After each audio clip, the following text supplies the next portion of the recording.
Hey everybody, this is Grant Larsen. Thank you for joining. I'm excited to be back to do another stock report. As always, I like to start with the broader market context. So I'm looking at the SPY, and look at this. Here's Monday right here. Strong bullish action. Tuesday, Wednesday, Thursday sort of chopped around, and then Friday, bam, finished up strong. That's a strong bullish action throughout the week. And look at that. 2 weeks ago, it was a bearish pullback.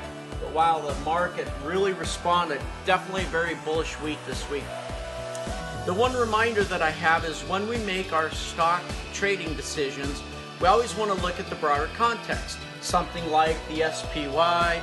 But for sure, on each of the stocks that you're looking at, understand how that stock is performing within its sector as well, and how that sector is performing. Those are critical to helping confirm some of the trading signals that we see.